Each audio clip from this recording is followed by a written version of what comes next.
देखो ऐसा है, अब इमरती जी का रस खत्म हो गया, जो अंदर चाशनी होती है, अब उनके लिए मैं कुछ बात नहीं करूँगा।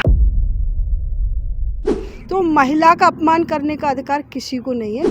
तो ऐसी महिला के लिए निंदनीय जो शब्द उन्होंने लिए वो नहीं करना चाहिए, उन्हें माफ़ी मांगना चाहिए। इसके लिए उनको माफ़ी मांगना चाहिए इमरती देवी से लिखित में।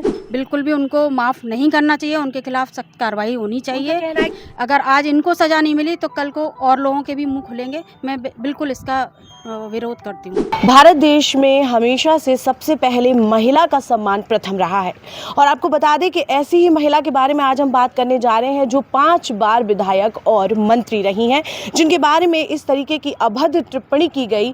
पहले भी कई बार उनके बारे में इस तरीके की बातें की गई और बेहद ही अपमानजनक बातें हैं। तो कुछ महिलाएं इस वक्त हमारे साथ मौजूद हैं जो वर्किंग वूमन भी हैं और हाउसवाइफ भी हैं। तो क्या कहती हैं वो इस विषय को लेकर? जी, जिस तरीके से जीतू पटवारी के माध्यम से इमरती देवी के लिए इतने गंदे शब्दों का यूज़ किया गया, तो आप उस पर क्या प्रतिक्रिया करती हैं?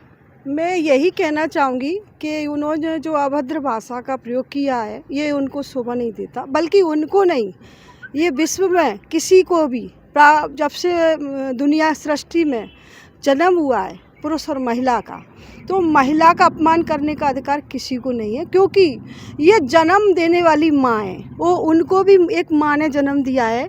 वो माँ, बहन और भाभी, देरा, वो जो भी परिवार की महिला हैं उनसे परिवार बनता है।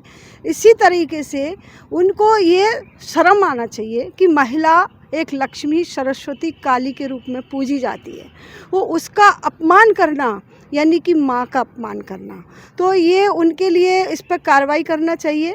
और जैसा वो इमरती देवी जी के लिए बोला है, कोई भी महिला हो उसको माफ़ नहीं कर सकती है और करना भी नहीं चाहिए, क्योंकि इस तरीके का कोई भी महिला सहन नहीं करेगी। जी, आप क्या कहेंगी इस पर? देखो, वो प्रदेश के मुखिया हैं पटवारी जी, अगर वो इस तरह के शब्दों का चयन करते हैं तो बड़ा निंदनीय शब्द है। महिला शक्ति का सम्मान देश, प्रदेश, विश्व में हमेशा होता रहा है और महिला को हमारे यहाँ तो दुर्गा का रूप मानते हैं। और जो महिला 5 बार विधायक रही, मंत्री रही और उन्होंने ना समाज के हित में भी काम किए, तो ऐसी महिला के लिए निंदनीय जो शब्द उन्होंने लिए वो नहीं करना चाहिए, उन्हें माफ़ी मांगना चाहिए। ये ना अच्छे शब्दों का चयन नहीं है एक महिला के लिए, क्योंकि उनके भी माँ है, उनकी भी बहन है, तो ये निंदनीय है। जी, और भी हमारे साथ महिलाएं, आइए बात करते हैं उनसे, क्या कहना है उनका। आप क्या कहेंगी? देखिए, महिला शक्ति सदयुग से पूजनीय है। अब तो ये कलयुग है और जब हम सब एक बराबर खड़े हो सकते हैं, क्योंकि पहले महिलाओं को दबाया जाता था। अब जब हम साथ में खड़े हैं, साथ में काम कर रहे हैं और जिसमें कि हम विधायक, मंत्री जो रह चुके हैं और जो बोलने वाला व्यक्ति है, जिसकी वाणी है, वो खुद इतना पढ़ा लिखा युवा वर्ग का व्यक्ति जो इतने बड़े पद पर है, उसके मुंह से ऐसी वाणी निकलना बिल्कुल निंदनीय माना जाता है। घोर अपमान है ये महिला शक्ति का। इसके लिए उनको माफ़ी मांगना चाहिए इमरती देवी से लिखित में कि मैं अपने शब्दों पे क्षमा मांगता हूँ। यही मेरा कहना। जैसे कि उन्होंने कहा कि माफ़ी मांगने के बाद भी मैं उन पर एफआईआर कराना चाहती हूँ, ये कहाँ तक सही है? बिल्कुल सही है।